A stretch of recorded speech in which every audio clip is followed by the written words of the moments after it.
എല്ലാവർക്കും സുഖമാണെന്ന് വിശ്വസിക്കുന്നു. ഡെയിലി അപ്ഡേറ്റിലേക്ക് എല്ലാ ആളുകൾക്കും സ്വാഗതം. നാളെ മാർച്ച് 2-ാം തീയതിയും തുടർന്നുള്ള ദിവസങ്ങളിലും നിങ്ങൾ ശ്രദ്ധിക്കേണ്ട വളരെ പ്രധാനപ്പെട്ട കാര്യങ്ങളാണ് ഈ ഒരു വീഡിയോയിൽ വ്യക്തമാക്കുന്നത്. വീഡിയോയുടെ വിശദാംശങ്ങളിലേക്ക് കടക്കുന്നതിന് മുമ്പ് കൂടുതൽ ആളുകളിലേക്ക് ഇൻഫർമേഷൻ എത്താൻ ഷെയർ ചെയ്യുക, ലൈക്ക് ചെയ്യുക, ഫേസ്ബുക്കിലൂടെ കാണുന്ന ആളുകൾ ഫോളോ ചെയ്യുക. വീഡിയോയുടെ വിശദമായ വിവരങ്ങളിലേക്ക് വരാം. 2026 മാർച്ച് മാസത്തെ ഗ്യാസ് വില പൊതുമേഖലാ എണ്ണ കമ്പനികൾ പ്രഖ്യാപിച്ചു. ഈ മാസവും വാണിജ്യ സിലിണ്ടർ വിലയിൽ വർധനവ് വരുത്തിയിട്ടുണ്ട്. 19 കിലോ തൂക്കം വരുന്ന വാണിജ്യ സിലിണ്ടറിന് 29 രൂപയാണ് ഒറ്റയടിക്ക് വർദ്ധിപ്പിച്ചത്. ഇതോടെ ഒരു സിലിണ്ടറിന് 1776 രൂപ എന്ന ശരാശരി വിലയായിട്ടുണ്ട്. വിവിധ ജില്ലകളിൽ ചെറിയ വ്യത്യാസങ്ങളുണ്ടാകും. അതേസമയം വീടുകളിൽ ഉപയോഗിക്കുന്ന സിലിണ്ടറിന് 14.2 കിലോഗ്രാം തൂക്കം വരുന്ന സിലിണ്ടറിൽ വിലയിൽ മാറ്റം വരുത്തിയിട്ടില്ല. 2026 ജനുവരിയിലും ഫെബ്രുവരിയിലും വില വർധനവ് വരുത്തിയിരുന്നു. ജനുവരി 111 രൂപയും ഫെബ്രുവരിയിൽ 19 രൂപയുമാണ് വർദ്ധിപ്പിച്ചത്. ഹോട്ടലുകൾ, റെസ്റ്റോറൻറ്റുകൾ, ബേക്കറികൾ, തട്ടുകടകൾ നടത്തുന്ന ആളുകൾക്ക് വില വർധനവ് പ്രതിസന്ധി ഉണ്ടാക്കും. പാചകവാതകം ഉപയോഗിക്കുന്നവർ അറിഞ്ഞിരിക്കേണ്ട മറ്റ് അറിയിപ്പുകൾ നോക്കാം ഇനി. സപ്ലൈകോ ശബരി വെളിച്ചെണ്ണയുടെ വില കുറച്ചു. സബ്സിഡി 1/2 ലിറ്റർ സബ്സിഡിയും 1/2 ലിറ്റർ സബ്സിഡി ഇല്ലാതെയും ഇനി 269 രൂപയാണ് 1 ലിറ്റർ പാക്കറ്റിന് നൽകേണ്ടി വരുന്നത്. അത് 1 ലിറ്റർ വാങ്ങാം. സബ്സിഡി ഇല്ലാതെയും എണ്ണ വാങ്ങാം. അതിന് വില വരുന്നത് 289 രൂപയാണ്.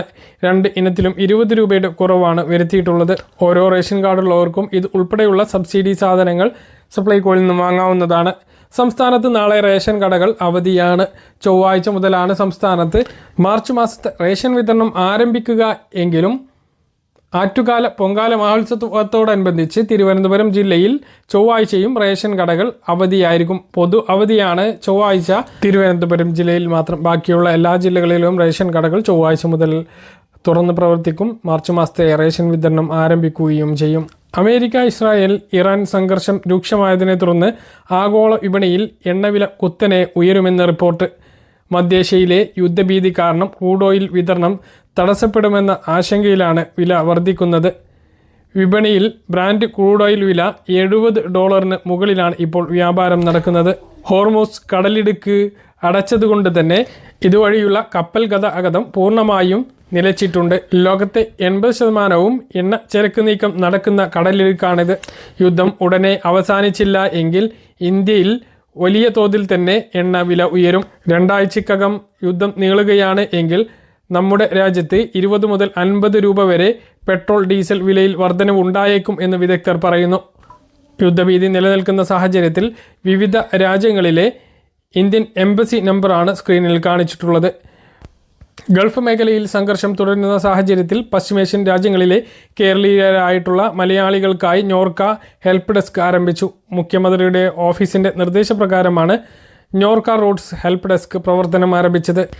സഹായം ആവശ്യമുള്ള പ്രവാസികൾക്ക് Norka global contact cell helpline desk നമ്പറായിട്ടുള്ള 918802012345 എന്ന അന്താരാഷ്ട്ര മിസ് കോൾ സൗകര്യം ലഭ്യമായിട്ടുള്ള നമ്പറിലോ 1800-439-939 എന്ന ടോൾ ഫ്രീ നമ്പറിലോ ഇന്ത്യയിൽ നിന്നും വിളിക്കാവുന്നതാണ്. പൗരന്മാർ അതാത് രാജ്യങ്ങളിലെ ഇന്ത്യൻ എംബസിയുടെയും കേന്ദ്ര വിദേശകാര്യ മന്ത്രാലയത്തിൻ്റെയും നിർദ്ദേശങ്ങൾ പാലിക്കണമെന്നും നോർക്ക റൂട്ട്സ് അറിയിച്ചു.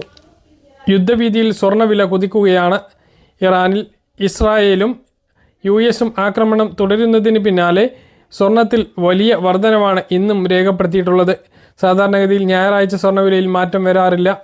ഗ്രാമിന് 400 രൂപ വർദ്ധിച്ച് 15,865 രൂപയായി. പവന് 3200 രൂപ വർദ്ധിച്ച് 1,26,920 രൂപയുമായിട്ടുണ്ട്. ഇന്നലെയും ഇന്നുമായി 8000 രൂപയോളമാണ് വർദ്ധിച്ചത്. മറ്റൊരറിയിപ്പ്, സംസ്ഥാനത്തെ SMA രോഗബാധിതർക്കുള്ള സൗജന്യ മരുന്ന് 25 വയസ്സുവരെ നീട്ടി. സംസ്ഥാന ആരോഗ്യവകുപ്പിൻ്റേതാണ് ഉത്തരവ്. നേരത്തെ 12 വയസ്സുവരെയാണ് ഈ മരുന്ന് സൗജന്യമായി നൽകിയിരുന്നത്. കഴിഞ്ഞ ബജറ്റിൽ ഇതിന് 30 കോടി രൂപ വകയിരുത്തിയിരുന്നു. ഈ രോഗബാധിതരായിട്ടുള്ള കുട്ടികളുടെ ദീർഘകാലത്തെ ആവശ്യം പരിഗണിച്ചാണ് ഈ തീരുമാനം. കേരളത്തിലെ SMA ബാധിതരായിട്ടുള്ള 80% രോഗികൾക്ക് നടപടി ആശ്വാസമാകും എന്നാണ് കരുതുന്നത്. രോഗികളുടെ ജനിതക പരിശോധന വിദഗ്ധ സമിതിയുടെ ശുപാർശയുടെ അടിസ്ഥാനത്തിലാകും മരുന്ന് വിതരണം ചെയ്യുക. അപൂർവ രോഗങ്ങൾക്കുള്ള ചികിത്സകൾ ചെലവേറിയതും ദീർഘകാലം വേണ്ടിവരുന്നതും പരിഗണിച്ചാണ് 2024 സംസ്ഥാനം അപൂർവ രോഗ ചികിത്സയ്ക്കുള്ള സമഗ്ര പരിചരണ പദ്ധതി കെയർ ആവിഷ്കരിച്ചത്. ഇതുവഴി രോഗബാധിതരായ കുട്ടികൾക്ക് സൗജന്യ മരുന്ന് വിതരണവും ആരംഭിച്ചിരുന്നു. 12 വയസ്സുവരെയുള്ള കുട്ടികൾക്കായിരുന്നു ഇത് സൗജന്യമായി ലഭിച്ചിരുന്നത്. ഇതാണ് ഇപ്പോൾ 24 വയസ്സുവരെ നീട്ടിയിട്ടുള്ളത്. സംസ്ഥാനത്ത് തിങ്കളാഴ്ച മുതൽ പെൻഷൻ വിതരണം വീണ്ടും സജീവമാകും. ബാങ്ക് അക്കൗണ്ടുകളിലേക്ക് എത്താത്ത ആളുകൾ സേവന വെബ്സൈറ്റിലൊന്ന് പരിശോധിക്കണം. 25-ാം തീയതി മുതലാണ് സംസ്ഥാനത്ത് ഫെബ്രുവരി മാസത്തെ സാമൂഹ്യ സുരക്ഷാ ക്ഷേമ പെൻഷൻ വിതരണം ആരംഭിച്ചത്. ദേശീയ പെൻഷൻ പദ്ധതി പ്രകാരം കേന്ദ്രവിഹിതം ലഭിക്കുന്ന ആളുകൾക്ക് 300, 200, 500 എല്ലാം കുറവുള്ളത് ആ തുക കൂടി അക്കൗണ്ടുകളിലേക്ക് വിതരണം ആരംഭിച്ചിട്ടുണ്ട്. പല ആളുകൾക്കും ശനിയാഴ്ച തന്നെ ആ തുക എത്തിയിരുന്നു. ഇനിയും എത്താത്ത ആളുകൾക്ക് തിങ്കളാഴ്ച ആ ഒരു തുക എത്തിച്ചേരുന്നതാണ്. കയ്യിൽ പെൻഷൻ വിതരണം കഴിഞ്ഞ ദിവസം മുതൽ സജീവമായി തുടങ്ങിയിട്ടുണ്ട്. ചില സർവീസ് സഹകരണ സംഘങ്ങളിലേക്ക് ശനിയാഴ്ച പണം എത്താത്തത് കൊണ്ട് തന്നെ നാളെ അവർ പണം എടുത്തതിന് ശേഷം വീടുകളിൽ എത്തിച്ച് വിതരണം തുടരുന്നതാണ്. 5-ാം തീയതിക്കുള്ളിൽ എല്ലാവർക്കും സംസ്ഥാനത്ത് ക്ഷേമ പെൻഷൻ വിതരണം പൂർത്തിയാക്കുന്നതാണ്. മാർച്ച് 12-ാം തീയതി ഇലക്ഷൻ പ്രഖ്യാപിച്ചേക്കും എന്നാണ് വിവരം. പ്രധാനമന്ത്രി നരേന്ദ്രമോദി കേരളം സന്ദർശിക്കുന്നത് 11-ാം തീയതിയാണ്. BJP പ്രകടന പത്രികയും അന്ന് പ്രഖ്യാപിക്കും. അതിനുശേഷം പിറ്റേ ദിവസം തന്നെ ഇലക്ഷൻ പ്രഖ്യാപിച്ചേക്കും എന്നുള്ളതാണ് ഉദ്യോഗസ്ഥ തലങ്ങളിൽ നിന്നും ലഭിക്കുന്ന വിവരങ്ങൾ. എന്തായാലും ഈ മാസം അവസാനത്തിന് മുമ്പ് ഇലക്ഷൻ പ്രഖ്യാപിക്കും. അതിനു മുമ്പ് പെൻഷൻ പ്രഖ്യാപനങ്ങൾ ഉണ്ടാകും. വിഷു, ഈസ്റ്ററിനോടനുബന്ധിച്ച് 2 മാസത്തെ പെൻഷൻ ഒരുമിച്ച് ലഭിച്ചേക്കാനുള്ള സാധ്യതയുണ്ട്. അത് ഏപ്രിൽ മാസത്തിലായിരിക്കും. കേരളത്തിൽ ഇലക്ഷൻ നടക്കാൻ ഏറ്റവും സാധ്യത ഏപ്രിൽ മാസത്തിലാണ്, ഇല്ലെങ്കിൽ മെയ് ആദ്യം നടക്കും.